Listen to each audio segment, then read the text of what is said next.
আসসালামু আলাইকুম। রাত বাজে ১টা। তো এখন আমার পিঠা খেতে মন চাচ্ছে। তো রাতের একটা আমি পিঠা বানাতে আসছি। তো এখানে আমি পাটিসাপটার পিঠা বানাবো।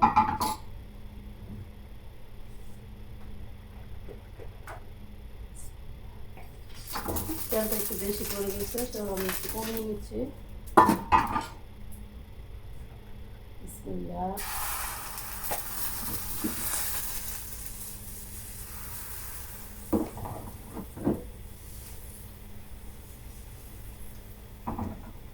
তো আমি সুজি দিয়ে পুর করে নিয়েছি।